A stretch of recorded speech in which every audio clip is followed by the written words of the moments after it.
Fantastic. For everyone who's joining us, thank you so much for joining us for this another virtual town hall. Before getting started, I'm going to say just a couple of words about the event in general and about our guest, Fatima. So the event is going to last approximately an hour. We have prepared some questions on our side that I'm going to ask Fatima, and we can have I'm sure, a very nice discussion about such an important topic. But what we will do after about 30 minutes is we're going to open up the floor to any other questions that our guests might have. So for anyone who is live on Facebook and on the event itself, please feel free to send any question that you have on the chat. If you're on Zoom, do select all participants and panelists so we can make sure that we all read them. The event, as I mentioned, is recorded and we're live on Facebook, so anyone that wasn't able to participate live can rewatch it later. Having said that, I'm very excited about this event today and about having Fatima with us.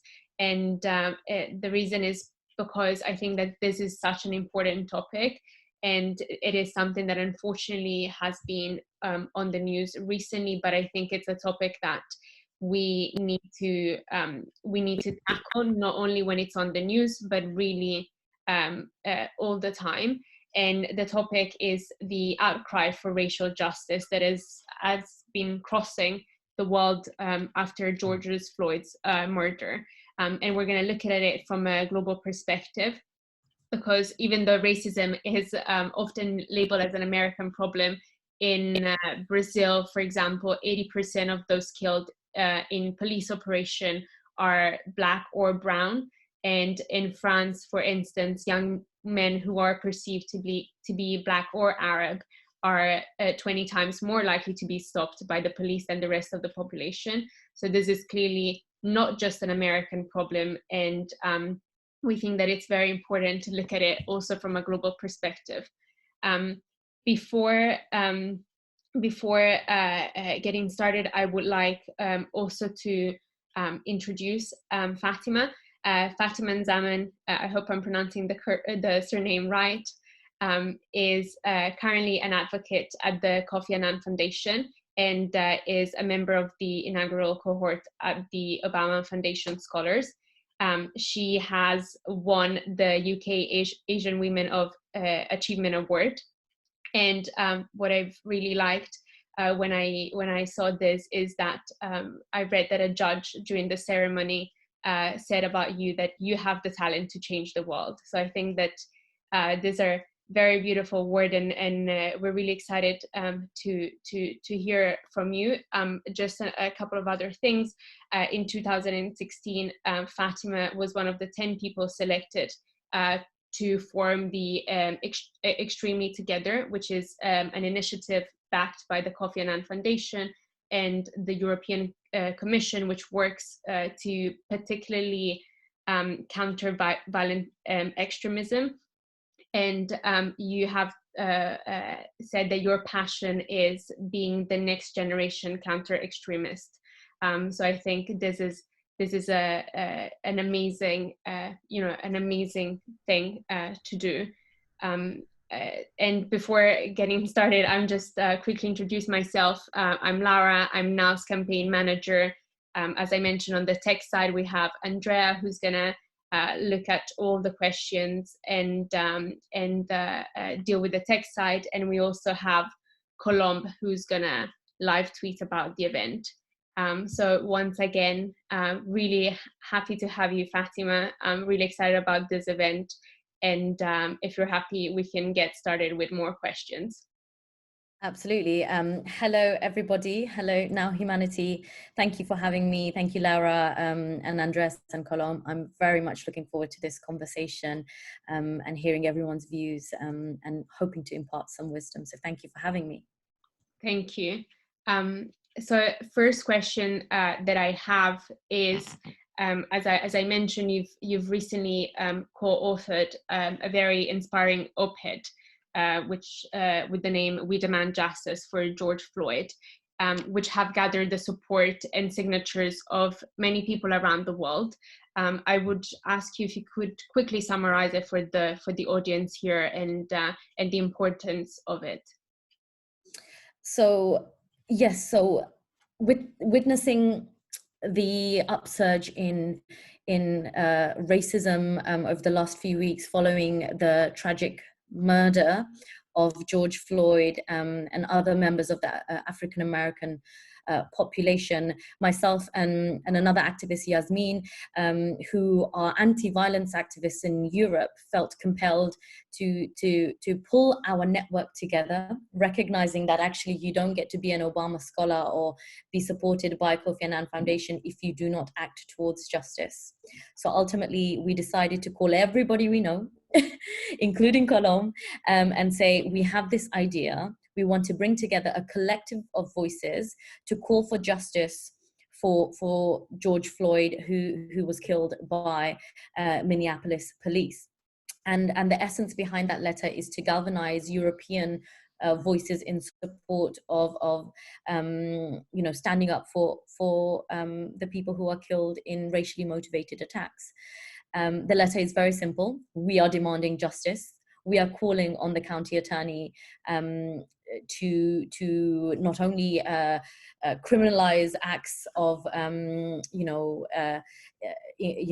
violence against minority Black populations in the US, but also to penalize and prosecute those individuals, those police officers who are involved. We are also calling for an end to the incarceration of Black men without reason, and the hyper-militarization of Black communities in the US. And we're also demanding of our communities here in Europe and beyond that this is not just a problem in the US and with their authorities. If it can happen in the US, the home of democracy in the 21st century, it can certainly happen in our communities. So really it's a call to action. And I'm very fortunate to have had the support of Colombe and now Humanity. We've galvanized over 100 signatories. We've published the letter in English, French and Italian media, and we're continuing to press for justice in every way we can, uplifting our collective capabilities to support Black voices. I think it's, it is so important because especially as you said, you're specifically gathering together European voices, and I think this is so important because we, as you said, if it happens in America, it can happen everywhere and is currently happening everywhere. So actually, seeing it just simply as an American problem and thinking that we can easily walking away from this, it's not right, and it's actually, we're turning our back towards what's happening in many European countries as well. Definitely. Adding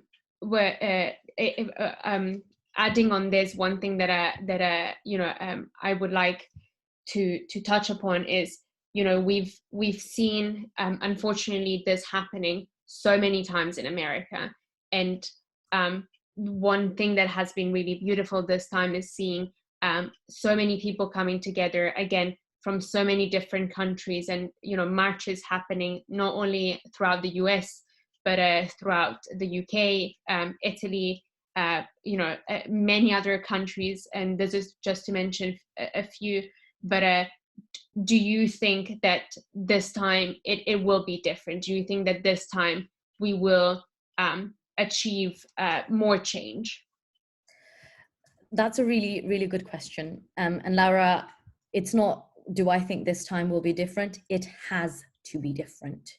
We can no longer in 2020 allow innocent Black and minority men and women to be killed at the hands of white oppressors.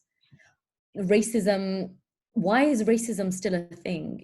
We thought it was extinguished with the civil rights movements in the US, with 27 years that Mandela spent in prison, and all of the equality legislations that have been passed in Europe and elsewhere in the world. Why is racism still featuring in this conversation? It's unacceptable. So my short answer is it has to be different. And why is it going to be different? Because ultimately, at the moment, we are weathering a crisis within a crisis. There is a global health pandemic going on. And within that, there is a racial pandemic that is making its way through our communities. And all of the solidarity that has been expressed the world over for Adama Traore in France, George Floyd in the US, Breonna Taylor in the US, Stephen Lawrence in the UK from 1993. Solidarity is one thing, but we have to keep the pressure up. We have to keep the momentum going. I've joined the BLM protests here in the UK. I've seen friends go to the ones in the US, in Copenhagen, in Italy, and wherever the world over. People have had enough. And I was actually speaking to a friend of mine who is a African-American activist based in Chicago. And very simply, he put it to me yesterday: if our lawmakers and our policymakers do not listen, African-Americans and everyone who supports them are ready to burn this country down because they built it. And what I took from that is, it is not enough for you to allow us to protest. It is not enough for you to allow us to gather. You must act on our demands. And that's what we did with the open letter. There are a series of demands as much as they are a call to action, because it's not good enough. Racism cannot exist in 2020. Racism cannot exist when we are weathering a global pandemic. There is too much at stake. There's too much, at cost. And ultimately, protest and demonstrations is the purest language of democracy. And if we continue to exercise that right, I ultimately and truly believe and remain hopeful that change will come. And I will personally be at the forefront, spearheading that for anybody who wants to join me after this call, because we must keep up the pressure. Yeah, this is something that I think it's so important, and it's something that I wanted to touch upon during this call, is the fact that even for someone like me that has never experienced racism, I think that right now what I feel that is so important on my side to do is just keeping up the pressure, and not just I think that a lot of people are asking, what more can we do, right? Because I personally, I don't want this to be just just a Facebook post, or just another story. So I think that what I've seen also in terms of like change compared to the past is, as you said, we reached a tipping point, and I think a beautiful thing that we've seen is that a lot of people that perhaps before didn't join because they felt that like this wasn't something that concerned them, right now they're understanding that we can't stay neutral in this situation and we must act on it. So one question, not even a question, but what suggestions do you have on how can we keep this momentum going? How can ensure that this isn't, as I said, like a story on Instagram and something that people are like, oh, I took part of it, I did something. What else can we do? That's a really important point you raise, and one of my frustrations about this issue has been that, first of all, it is not enough to demonstrate your wokeness by tweeting or putting up a black tile and then going back to your everyday life. This is not just a Black problem. Racism is not just unique to Black communities. It is systemic, and it is prevalent in our schools, our education system, our history books, our workplaces, and in our homes. So we must all make it our issue. While the physical struggle is for Black peoples, we must ensure that we make it our struggle as well in order to help them achieve justice. And tweeting and showing allyship online and on Facebook is a good start. But the real dialogue is when we have these difficult conversations, when we bring the community together to actually say, here I've reflected on my life, and here is where I see I have been neutral or complicit, or where I could have done more. And very importantly, I have key pieces of advice to give. Yes, do your part on social media. Yes, tweet and share and keep the pressure. But when you close your app go and have that conversation with members of your family. Go and bring this up in your team meetings during work. Bring it up in your social circles. Secondly, if you have a vocation that is useful, if you're a lawyer, if you are a human rights expert, if you have any expertise in this field, offer your services pro bono, okay, to the people who are protesting. So if you can't go and protest and you're worried about COVID regulations, that's absolutely fine, but offer your services. To the young Black men who are going to these protests and getting arrested, be that lawyer who helps them out. Give your service pro bono. Educate them on whether they need to take a caution, or whether they can say no comment, or whether they have to have a parent or guardian. These are very practical things that we can all do. You could even write an open letter, as I decided to do. But ultimately, we all have agency, and we all come from countries where we have elected representatives for a reason. Put pressure on them. Write a letter to your local representative, send them the images and the conversations that you're having. Apply pressure so that they can take it to the top and make sure that our concerns are being answered. If we do all of that, and if we continue to support the people who are at the protests, then we can move the compass point in the direction of justice slowly but surely, and meaningfully we can do that. So I'm really offering tangible pieces of advice, but start with yourself. Have that conversation. Ask yourself, what can I do? And if it is just demonstrating on your social media what you can do, that is still progress. But follow that up. Read some Black literature, read history about anti-racist movements, educate yourself on civil liberties, and when you are educated, bang that drum and educate others. In 240 characters, how can you dispel racism? Okay, share a link to a book, share a link to allyship. All of these resources are available online, and I'm sure Now Humanity can share them on their websites after this call. But we must continue to bang the drum. The worst thing that we could do is not say anything and end the conversation right here. I first of all, thank you so much for all this, really real suggestions, because I've seen a lot of them on social media, and I just wanted to bring it up here because I think that we can't allow this to be just another story. I think that, as you said, this has to end. It's ridiculous that we're still having these conversations, which racism shouldn't be a part of societies anymore. So I think that this is so important that we know this researches and we know what's available out there. And I think, sorry, can you hear me? Yep, Laura, you're back. We lost you. Oh, very sorry. I'm super sorry. Can you hear me now? That's correct. Okay, amazing. I was gonna say, I really appreciate the suggestions, and I think they're super important. A question that we had very similar to this is exactly what does it mean to be a good ally for this cause, and how can white people particularly really start to do better on this? And we got this question on Instagram. A very, very good question. So to the Instagram user who gave it, thank you for challenging me.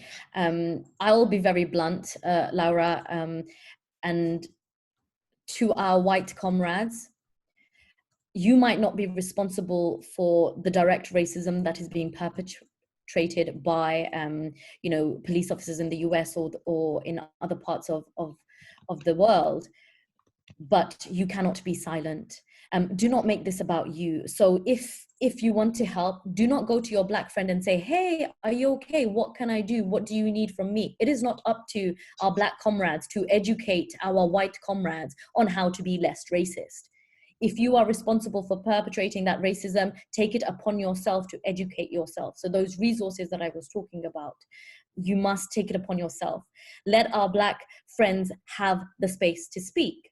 Everybody wants to have an opinion. Everybody wants to come on social media and add their 2 cents and, give their opinions, that is fine, but please allow leading Black voices and activists like Jamira Burley, Brittany Pracknett, DeRay McKeeson, one of the organizers of the Black Lives Matter movement in the US. Let's listen to what they have to say. So to our communities and our friends online who want to be good allies, it starts by listening. Step up and have that conversation, but step aside and make way for Black voices, for leading Black voices to have that conversation, because for so long they have been silenced. George Floyd wasn't just murdered. When an officer, Officer Chauvin, put his knee on George Floyd and on his voice box, and when George Floyd said, "I can't breathe," that is symbolic of over 400 years of oppression, that in a swift matter of 8 minutes and 46 seconds, a white oppressor can take the breath, the life, the voice, and the speech of a Black person without fear of being seen, and without fear of being held accountable for what they are doing. So please step up, step aside, and listen, and pave the way for Black voices to be able to speak about their experiences.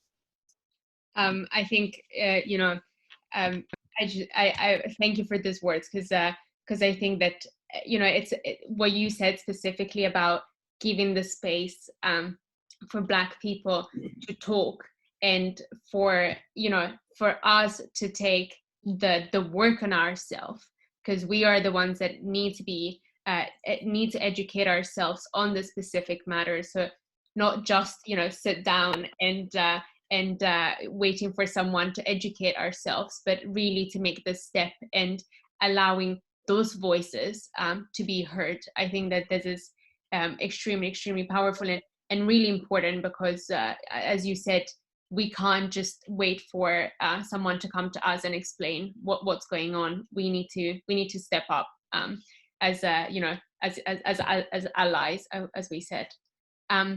Another really good question that I saw here, Colombe posted from Joseph from Facebook. What do you think the best approach to fighting racism is? Do you think is a top-down approach led by institutions, or a bottom-up approach with a movement started from the people? Great question, Joseph. I think I'm biased on this one because of my activist background. It is bottom-up. The people in power at the moment have created these racist structures. They've created systemic racism. They've made institutions that favor white privilege and put Black and brown voices down, okay? And we all know what I'm talking about, so it should not come as a surprise to anyone. So you're absolutely right. In my opinion, the change comes from the bottom up.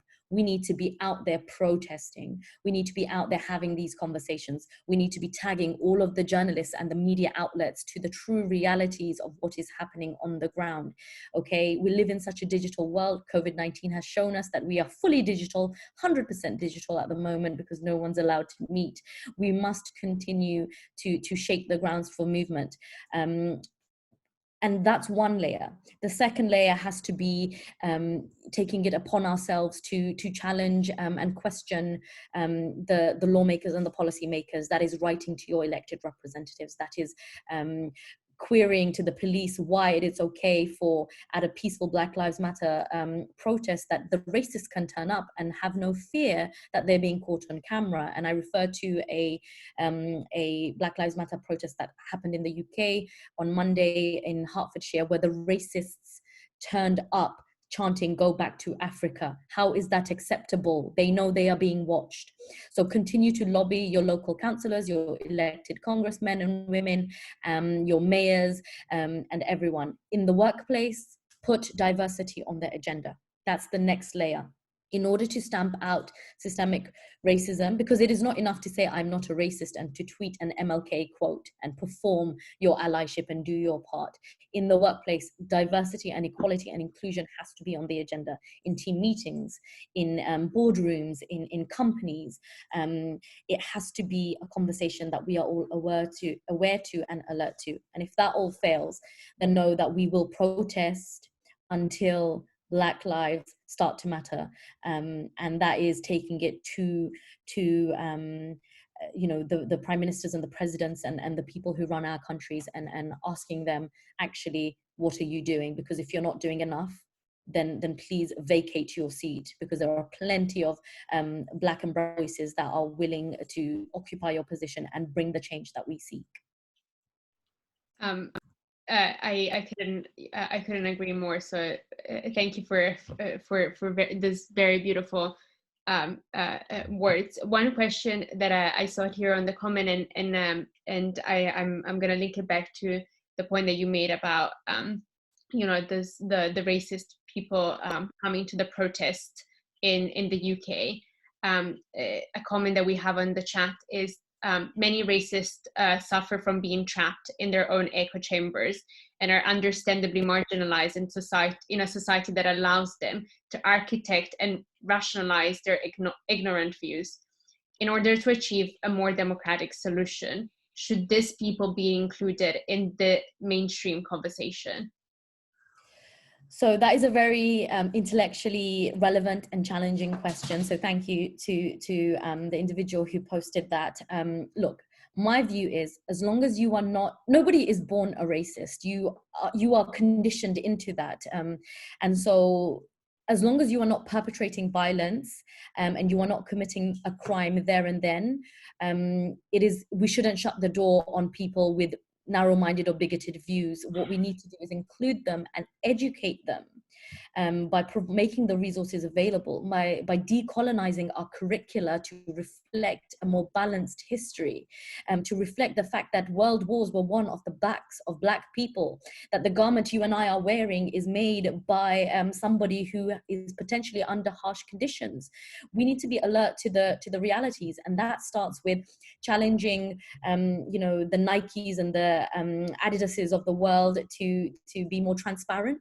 That starts with the newspapers to reflect more ethically a lot of the stories, and that starts with looking into our network and actually saying, who are my friends with, and I don't quite agree with something that they say, it makes me feel uncomfortable. Now is the time to have that conversation, to gently challenge, to offer an alternative perspective, and ultimately to bring that person more towards a view that is equal and acceptable in the eyes of the law, rather than to make them a pariah. Because when we isolate those individuals, they fall back into those echo chambers.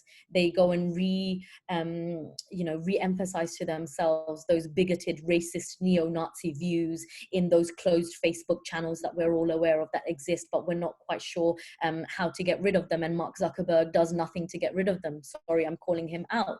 We need to press for change slowly but systematically and consistently on many levels, to make sure that actually we're stamping it out in a systematic and consistent way. Yeah, this is super important, and one thing that I've seen a lot, coming from the UK, is a lot of students are now asking their own schools and their own universities to change the curriculum, because even from like a personal perspective, both coming from Italian education and then British education, there is like such a huge part of history that is completely forgotten, and students that then come up to in the world that they don't know what their countries have done. So I think that this is such an important point. Laura, on that point, I think it's so important. I came across a fact yesterday. Again, a Black friend educated me on this, that apparently in Texas, they are rewriting curriculum and books to take slave and put it as a labor worker, as though you're wiping out African Americans' 400-year history that they were slaves. And that was due to white people who made them slaves and traded them and bought them. American history upon himself. So we need to challenge our educators to teach us a balanced curriculum. We need to challenge the information that we are given, and we need to call for a decolonization of all the texts that are currently taught in history, in cultural studies, in politics, and for it to be reflective of the true voices who lived that history. I completely agree, and I said, like, coming from a very personal perspective, I was never thought a lot of things, and I think this has to change. Um, if I may move back to a more global perspective, one question that that we had, and then we mentioned at the beginning, is the fact that this is often mentioned to be just an American problem. And although we've seen a lot of examples, a lot of events happening in the US, to what extent do you think that this, it is only an American problem? Is America a really bad example?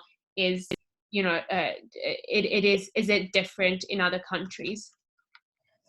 So in short, this is not just an American problem. At the moment, the headlines are capturing what is happening in the US, but mass incarceration happens everywhere. Okay, the over-policing and the hyper-militarization of Black communities happens across Europe. It happens in Latin America, where those communities of people of color are generally unsafe. Whether it's in Mexico and you've had your voting rights removed and you cannot identify as Black on the census. That is what is happening in Mexico, and I'm pretty sure it's probably reflective of the mood of the continent. It is unacceptable. So it's very easy to say it's an American problem. It's very easy to say, oh, this doesn't happen in our part of the world. The truth is, it does happen. We either close our eyes to it or we are politely being racist. And I've seen in various parts of Europe, whether it's in Netherlands, Belgium, Austria, where if your skin is darker than what is considered Caucasian, you are in trouble. You are a target. You will get stopped by police for no reason. You will be not let into the country without being questioned. You will have your items searched when you go on holiday to those places. And if you are a resident, you will be treated like a second-class citizen. And ultimately, the rest of us who don't experience that, or the rest of you who don't experience that, you should feel uncomfortable and you should feel guilty. Because how is it in 2020 you can live such a comfortable life while your neighbor, your friend, your colleague, your comrade is suffering at the knees of belligerent and renegade officers? It's just not fair. So the discomfort that I'm trying to dispel during this conversation is deliberate. We should feel uncomfortable. We should check our own privileges.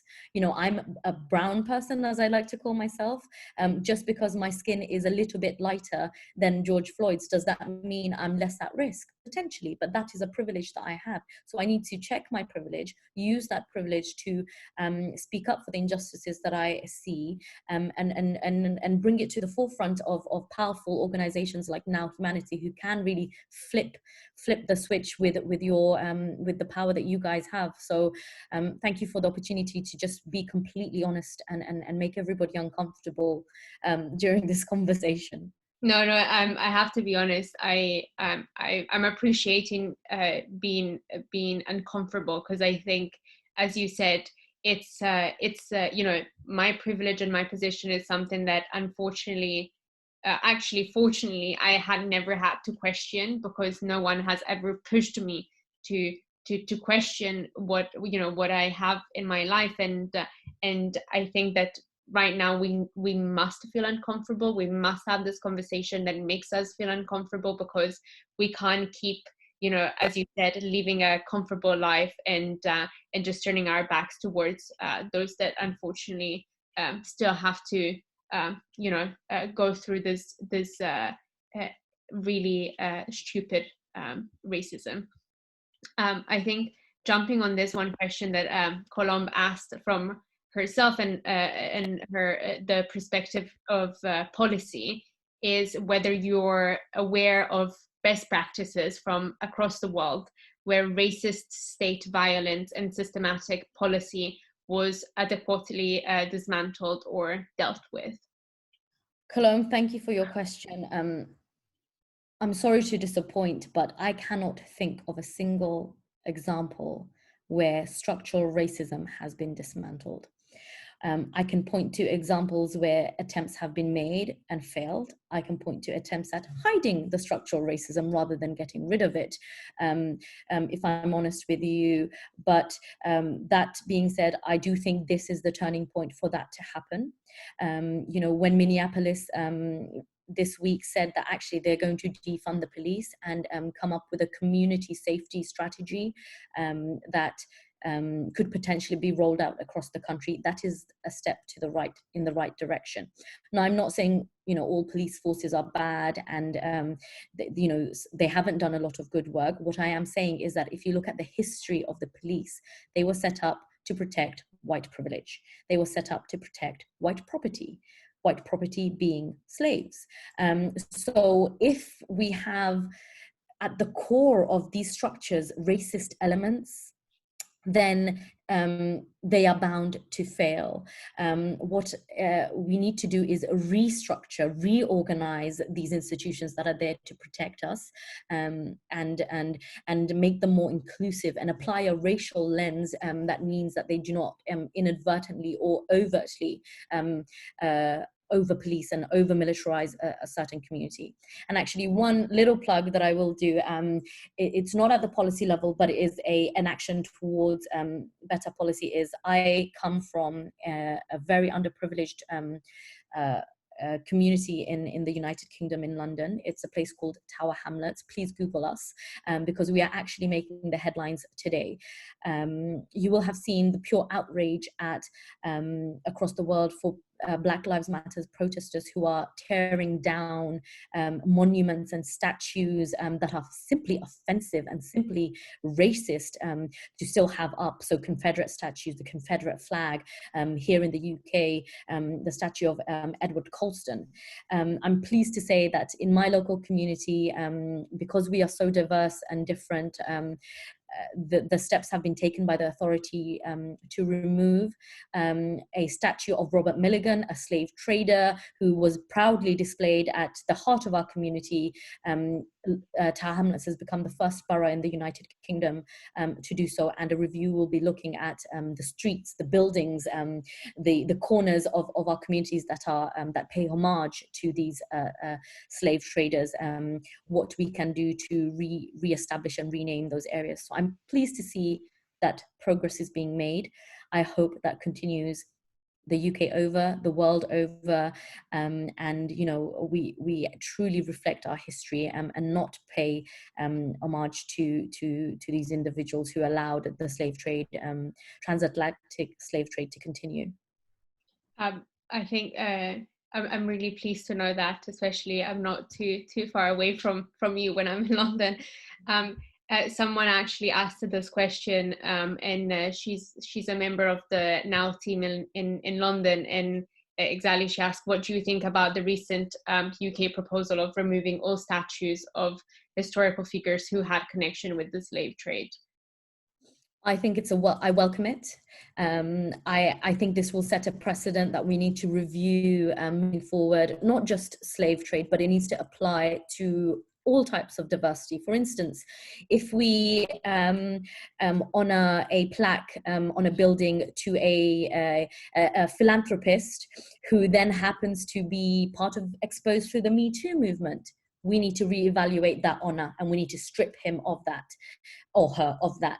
If we have, named a street after somebody who is exposed to have had a part in, the murder of, innocent civilians, then we need to reflect that. So I welcome it, but I hope it just doesn't stop at this movement. I hope it continues and expands to other struggles, whether that's for gender equality in the Me Too movement, or whether that's the LGBTQ movement. We should consistently review the pedestals that we give to people in our communities, because people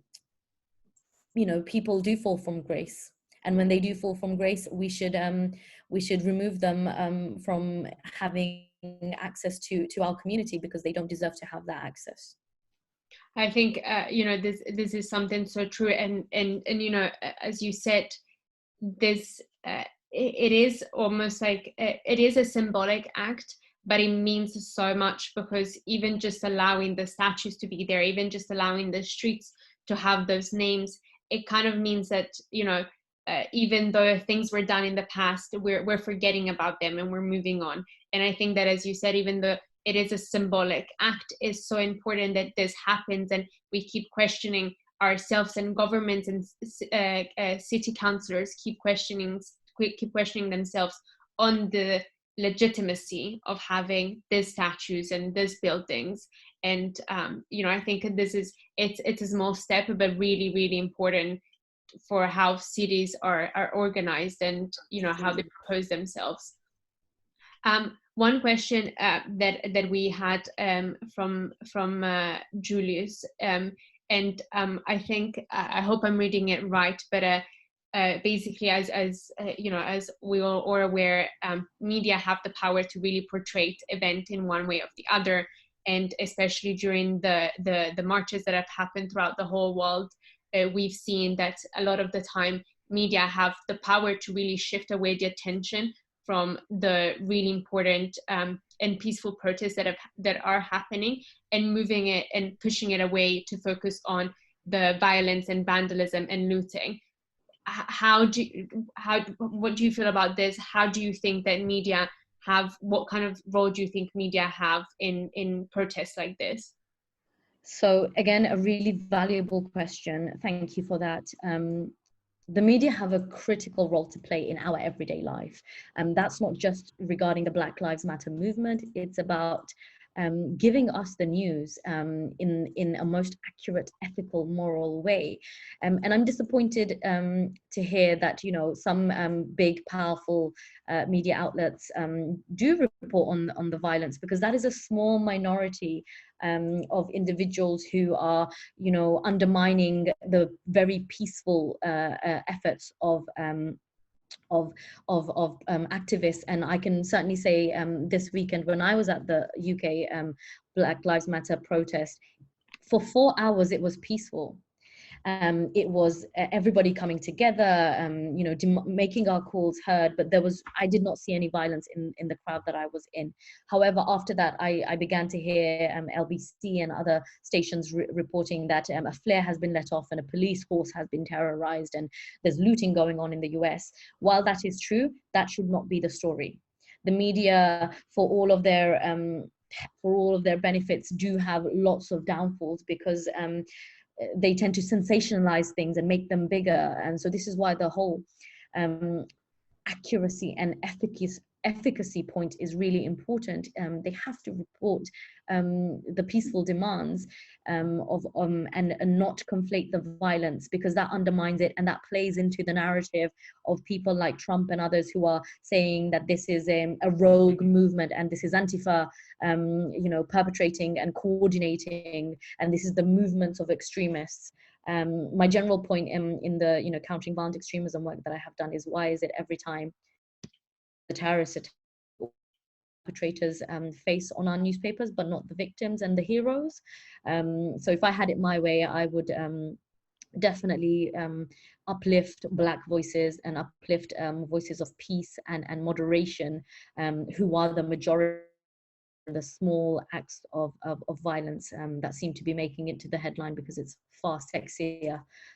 So the media have a crucial role to play. For any journalists listening, I call on you to hold your media outlets accountable for their type of reporting, because just like we are asking to review the police and their funding and lawmakers, we must do the same for some of the salacious and slanderous and overtly racist types of headlines that I've seen, not just recently, but for many years from coming out from outlets. This type of racism has to stop. The media, you are responsible, as well as everyone else.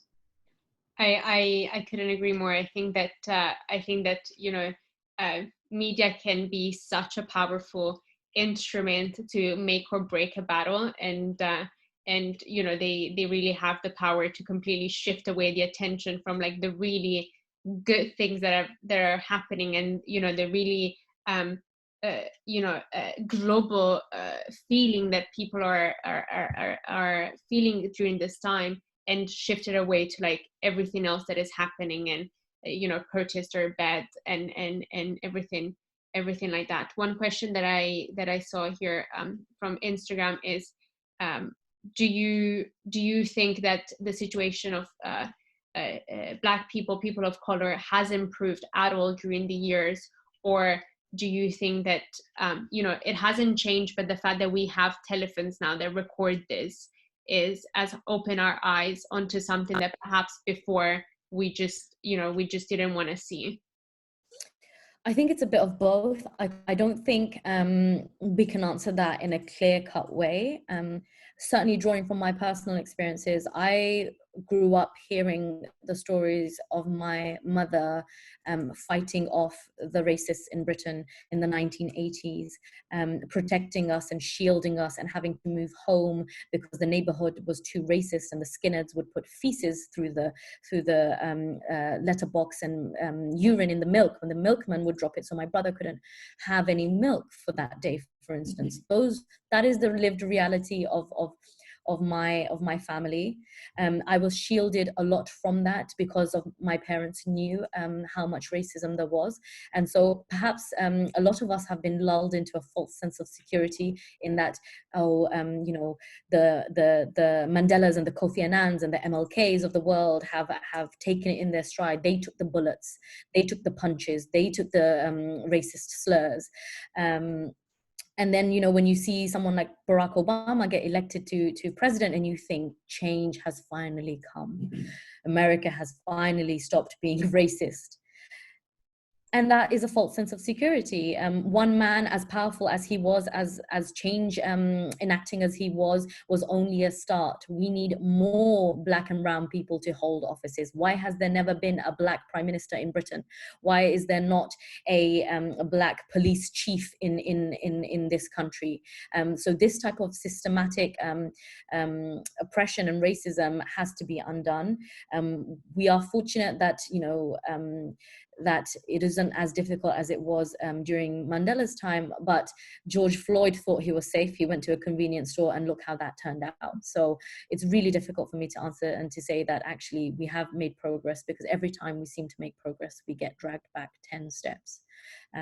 So my call to action to everyone is please, please, please, if after listening to this, you have something to take away, it is do something. That's all. Yeah. Do something.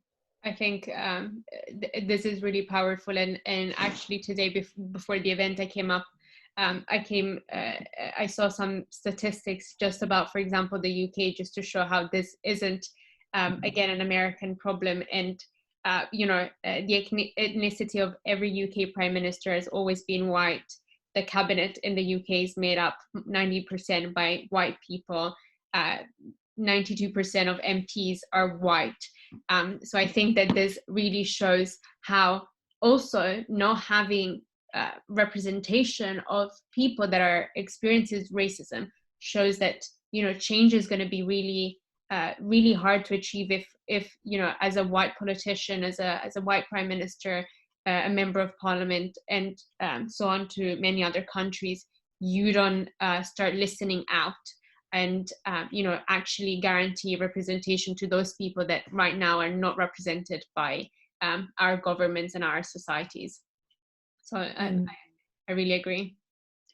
I think one comment that Colombe posted on the talk about the media before is how strong actually some newspapers have been with the New York Times employees calling out the New York Times for giving space to the senator that called for troops to be sent against protesters. So I think that we do see some positive change, but as you said, it has to definitely be more. Two final questions that I wanted to ask you. I know that you're a very strong advocate of the agency of young people to come together, as we've seen, for the greater good. So what do you think that we as young people can, what are your words for the young people that are listening to you, and what can we do more to come together? Thank you so much for the opportunity to answer this question. we are the most connected, the most dynamic, the most intelligent generation at present. And we are untainted because we are not responsible for the racism of the past. We are not responsible for the 400 years. For want of a better word, we have a clean slate. We are not marked by any of the systemic racism we see. So young people are critical agents of change. We will be the future lawmakers. We will be the future change makers. In order to do that, however, we need to positively disrupt the status quo. So I am asking everybody to rebel. I am asking everybody to disobey. And what I mean by that is not to go and perpetrate violence and criminal damage. That is to continue to apply the pressure. We must continue to take to the streets and protest. We must continue to send in questions to our elected representatives. We must continue to digitally share these stories, these conversations far into our networks. Many of us have thousands of followers, and we have that for a reason. We might not physically know each other, but we share a common cause, a common story, a common hope. And from that commonality, I know a common change can happen. So young people are completely integral to that change. So please disrupt, please rebel, please disobey, and challenge the powers that be. Because if we do not do that, then we become complicit and we lose that white slate that we have given to us. We must stand up for our peers and our Black comrades, and continue to apply the pressure. Yeah, I couldn't agree more. I think that, you know, this is going to be the new generation of leaders, of decision makers, and you know, I think that I'm positive about the future, because I see, you know, I've seen all these people coming together in the protests, and I'm seeing change happening, and I, you know, I couldn't agree with you, and I'm positive about the future. One final question that I have for you is, on a personal note, from Instagram. This is, and I think it's a very good question to ask you and to conclude. But on a personal note, how did you experience the last 2 weeks, and how has this marked an experienced activist like you? Oh, that is, you can see I closed my eyes for a moment because it's just brought up a lot of emotions that I don't think I've processed yet, because I've been in battle rhythm, so to speak. So thank you to the individual that asked this question. The last 2 weeks have impacted me profoundly. You, at the beginning, Laura, said how successful the Open Letter campaign has been, and how wonderful it is to have as an instrument of change. But I can tell you the difficulty behind the scenes. I reached out to many people. They said no. We reached out to many people and they criticized me for wanting to incite a race war. They came at me and Yasmin, the white supremacists, targeted myself and Yasmin for wanting to make this change. So on a personal level, it has not been smooth sailing. I've had to remind myself that actually anything worth doing is no doubt going to be difficult. And as a moment of reflection, seeing an innocent man being killed by the very organizations that I pay my taxes to, and we all pay our taxes to, it's made me reflect on where I want to be in the future. And without tipping the scales in any way, I've realized that I cannot sit on the sidelines. I cannot just merely disrupt, but to me and all the young people listening, we must run for office. Whether it's now or in the future, in order to positively disrupt and bring the change that we seek, we have to take it into our own hands. So I've reflected deeply on the challenges of being an activist, even though, as you say, I'm a professional activist for some years now.